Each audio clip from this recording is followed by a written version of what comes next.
First இந்த பொரியல் பண்ணுறதுக்கு அடுப்பு ஒரு பேன் வச்சுக்கலாம். பேன் நல்லா சூடானதுக்கு அப்புறமா 1 டேபிள் ஸ்பூன் அளவுக்கு எண்ணெய் ஊற்றிக்கோங்க. எண்ணெய் நல்லா சூடானதுக்கு அப்புறமா ஒரு 1/2 டீஸ்பூன் கடுகு சேர்த்துக்கோங்க. கடுகு கொஞ்சம் நல்லா பொரிஞ்சதுக்கு அப்புறமா ஒரு பெரிய வெங்காயத்தை பொடியாக கட் பண்ணிட்டு சேர்த்துக்கோங்க. இது கூட கொஞ்சமாக கருவேப்பிலையும் சேர்த்துட்டு இந்த வெங்காயத்தை லைட்டாக வதக்கி விட்டுக்கோங்க.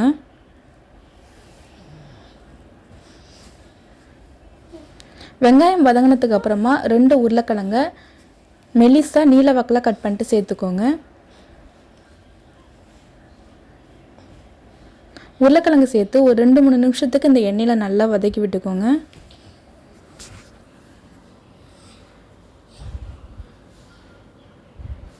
நல்லா வதக்கி விட்டதுக்கு அப்புறமா ஒரு 3 நிமிஷத்துக்கு இது மூடி போட்டு மூடி வச்சுக்கோங்க. அடுப்பை வந்து ஸ்லோ ஃப்ளேம்லேயே வச்சுக்கோங்க. இடையில ஒரு தடவை மிக்ஸ் பண்ணி விட்டுக்கோங்க. பாருங்கள், உருளைக்கிழங்கு ஒரு 50% நல்லா வெந்து வந்துருச்சு. இப்போ இந்த டைமில் நம்ம கத்திரிக்காய் சேர்த்துக்கலாம். கத்திரிக்காய் பார்த்திங்கன்னா உருளைக்கிழங்க எந்த சைஸு கட் பண்ணிட்டு சேர்த்துருக்கணும் அதே சேம் சைஸுக்கு நான் கத்திரிக்காயும் கட் பண்ணிட்டு சேர்த்துருக்கேன். இப்போ இது எல்லாத்தையும் சேர்த்து ஒரு 2 நிமிஷத்துக்கு இந்த எண்ணெயில் நல்லா வதக்கி விட்டுக்கலாம். நல்லா வதக்கி விட்டதுக்கப்புறமா இப்போ இந்த கத்திரிக்காயும் கொஞ்சம் நல்லா வெந்து வரணும். ஸோ அதனால் கொஞ்சமாக ஒரு 1/4 டீஸ்பூன் போல் மஞ்சள்தூள் சேர்த்துட்டு 1 நிமிஷம் நல்லா கலந்து விட்டுட்டு இதை மூடி போட்டு மூடி வச்சுக்கோங்க ஒரு 3 நிமிஷத்துக்கு.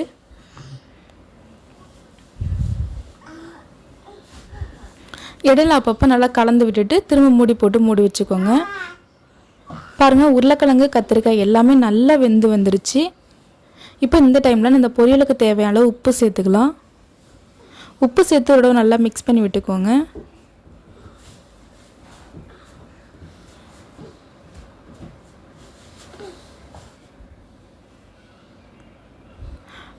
நல்லா மிக்ஸ் பண்ணி விட்டதுக்கப்புறமா இப்போ இதில் ஒரு 1/4 மூடி தேங்காய், 4 பச்சை மிளகாய், கொஞ்சமாக சீரகம், ஒரு 1/2 டீஸ்பூன் போல் சீரகம் சேர்த்து தண்ணி ஊற்றாமல் குறப்பாக அரைச்சி இதில் சேர்த்துக்கலாம்.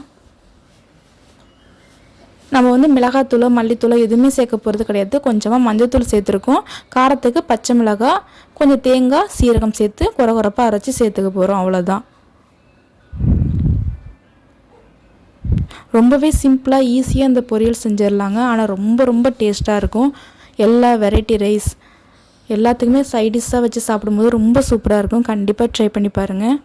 இப்போ இந்த தேங்காய் விழுது சேர்த்து இந்த தேங்காய் விழுதோட பச்சை ஸ்மெல் போகிற வரைக்கும் கொஞ்சம் நல்லா வதக்கி விட்டுக்கோங்க. நான் வந்து ஒரு 3 நிமிஷத்துக்கு நல்லா வதக்கி விட்டேன்னா இந்த பொரியல் சூப்பராக ரெடி ஆகிடும்.